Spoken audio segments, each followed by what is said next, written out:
Maya, your sister is carrying your husband, child. Mom, I can't believe this. What would I do? When did this happen? How come I'm not aware? My sister cannot betray me. My sister cannot betray me. Oh my God, what will I do? Painful God, help your children. God, me, this is terrible. God, help you. God, not me. This is too much for me. Maya's hands were deep in a bucket of soapy water when her mother whispered the words that shattered her life. Your sister is carrying your husband's child. The ground didn't shake. The sky didn't crack. But inside Maya, something broke so loud, even the washing lines trembled. The scream that tore out of Mary's throat was so sharp that even the streetlights seemed to flicker. She stood frozen at Daniel's apartment door, staring through the small crack she'd managed to open. What she saw did not just break her heart, it ripped it out and crushed it. Linda, her own sister, wrapped in Daniel's arms, laughing, kissing him the way Mary thought only she was allowed to be kissed. Mary couldn't breathe. The city noise outside, horns, shouts, music faded into a faraway hum. Daniel whispered the same tender line he had whispered to Mary during their engagement dinner. You are my peace. But now he was saying it to Linda. Every dream Mary had built collapsed inside her chest. The wedding dress hanging in her room, the plans, the joy on her mother's face gone. She ran down the stairs as fast as she could, tears blurring the world. But even as she ran, one burning question chased her like a shadow. How long had they been betraying her? And beneath her pain, a strange fear grew. Because something about Daniel's eyes that night felt wrong, like he wasn't fully himself. Mary didn't sleep. She called on her bed as the first light of Lagos morning slipped through her window. Her mother knocked softly, but Mary kept silent. How could she explain that her sister, the girl she'd shared food with, cried with, fought for, had torn her life apart in one night? By afternoon, Mary's aunt, Mama Grace, arrived. She walked into Mary's room with slow, heavy steps, as if carrying a secret she dreaded releasing. She sat beside Mary and held her hand. Child, she whispered, there is something you were never told. Mary lifted her swollen eyes. Mama Grace spoke of a prophecy given on the night Mary and Linda were born. Twins, but not equal in destiny. The elder sister would rise into blessings and honor. The younger would walk a path of shadows, unless she fought for a destiny not hers. Your destiny was bright since birth, Mama Grace said. Linda has always known. She has always envied you. Mary felt a cold wave wash over her. So Linda stealing Daniel wasn't just betrayal. It was war. And for the first time, Mary realized this pain reached deeper than love. It touched destiny. This week was a blur. Calls from Daniel, messages from Linda, apologies mixed with excuses. Mary ignored all of them. But then, something made her stop an unexpected visit from Daniel himself. He stood at her door with messy hair, tired eyes, and a trembling voice. Mary, please, listen. She didn't want to, but his next words froze her. It wasn't supposed to happen. I don't know what's wrong with me around Linda. I feel pulled, like I'm not thinking straight. Mary stared at him. What kind of excuse was that? But Daniel continued. I still love you. I still want you. Before Mary could answer, Linda appeared at the gate, eyes blazing, voice sharp like broken glass. Daniel, what are you doing here? The two argued right there in the compound. Neighbors peeked through windows. Mary watched in disbelief. Daniel sounded confused, almost trapped, while Linda fought like someone protecting stolen treasure. Then Linda said something that sent chills down Mary's spine. If she gets what is meant for me, I will never forgive you. What was meant for her? Daniel or Mary's destiny? The fight between the sisters exploded like a bomb. Linda stormed into Mary's home later that night, eyes red, chest heaving. The girl Mary once protected from bullies now looked like someone ready to destroy. You think you're better than me, Linda spat. Since we were kids, everyone said you'd shine. I'm tired of being in your shadow. Mary stepped back. Linda, this is not how destiny works. You can't take mine. Linda laughed, a sound that didn't feel human. Watch me. She revealed her plan. She had pushed herself into Daniel's life out of jealousy and fear.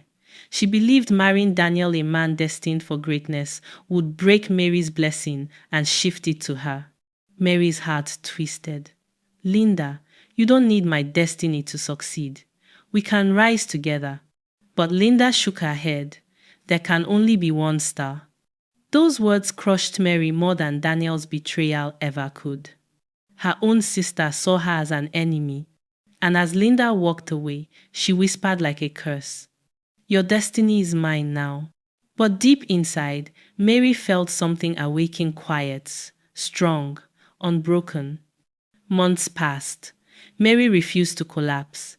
She moved to a new apartment in the city, started a small baking business, learned to smile again. Her heart still carried scars, but she was healing slowly. Daniel and Linda married quietly, and whispers followed them everywhere. Some said Daniel looked drained. Some said Linda grew restless. Some said their home never knew peace. Mary stayed far away from all of it. One rainy evening, as Mary closed her shop, she found a small boy sitting alone under her shade, barefoot, crying, lost. She knelt beside him. "Where is your mother?" The boy sniffed. I don't know." Mary took him inside, gave him warm bread, wiped his tears. Something in the boy's eyes reminded her of Daniel, a softness, a sadness. "What's your name?" she asked gently. He whispered, "David." Mary froze. Daniel once told her, "If I ever have a son, I'll name him David." But it couldn't be. Could it? The child's presence stirred something deep in her soul, something that felt like the beginning of another truth. Mary couldn't shake the strange feeling about David, his smile, his dimples, even the way he held bread like it was treasure. He looked like Daniel, but he also looked like her. When he curled up on her couch and slept, Mary felt a connection she couldn't explain. The next morning, after feeding him again, she took him to the nearest police station. But on the way, something changed everything.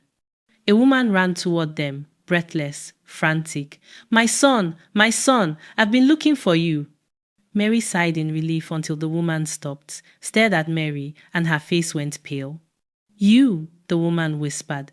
"You look just like the woman he described." Mary frowned. "What do you mean?" The woman hesitated, then said, "David talks about a woman with a soft voice who holds him when he cries. He says she comes in dreams. He says she feels like his real mother." Mary's heart skipped. Real mother? Dreams? Her? The woman lowered her voice. "Are you related to Daniel Cole?" Mary felt the ground shift beneath her feet. Why would David's mother ask that? Unless Daniel had lied. Unless Linda had lied. Unless the betrayal went deeper than she ever imagined. That night, Daniel showed up at Mary's door again, soaking wet, shaking, desperate. "I need to talk. Please." Mary hesitated, but something in his eyes, fear, made her step aside. Daniel sat on her couch, buried his face in his hands, and broke down. "Mary, I never wanted any of this. I didn't marry Linda because I loved her." He looked up, voice cracking. "I married her because she trapped me." Mary's chest tightened. "Trapped you? How?" Daniel swallowed hard. "She told me she was pregnant. She said the child was mine." He paused, but there was no child. "She lied because she thought marrying me would break your destiny."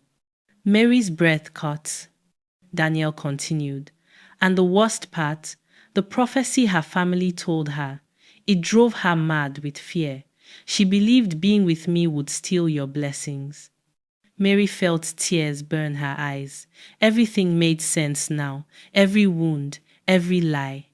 But here is the truth, Daniel whispered. The child she claimed was mine isn't. Mary froze. Daniel took a deep breath. But you had a child. You just never knew. The room spun. Mary gripped the chair. Daniel, what are you saying? He whispered. You were pregnant before the betrayal, but Linda made sure you never found out. That child, David, is yours. Mary couldn't move, couldn't breathe. Her legs trembled as Daniel explained everything, how Linda stole Mary's test results, how she manipulated the truth, how she kept Daniel away from Mary long enough for the relationship to collapse. Linda didn't just steal a husband, she stole a child. She stole years of love Mary never got to feel. Mary's tears flowed, but these were not tears of pain. They were tears of awakening. She stood up, her voice steady. Where is Linda now? Daniel shook his head. She left the house yesterday. She knew the truth was coming out. Mary walked outside. The city lights glowed like 1,000 witnesses. David ran to her and hugged her legs tightly, as if he had always known. And in that moment, Mary understood. Destiny is not a prize you can steal. Destiny is a flame that burns through lies, betrayal, and darkness. Linda took everything she could. But the universe returned all of it, doubled. Mary lifted David into her arms, her heart full. She whispered, I rise now, and nothing can stop me again. The night sky shimmered as if bowing to her new beginning. Her destiny had finally come home. Betrayal may break your heart, but it can also guide you to the life you were meant to live. Sometimes losing people is how you find yourself again. Pain is not the end of destiny, it is the beginning of strength. If this story touched your heart, don't scroll away. Like, comment your thoughts, and share this video with someone who needs hope today. And remember, your destiny is bigger than your heartbreak.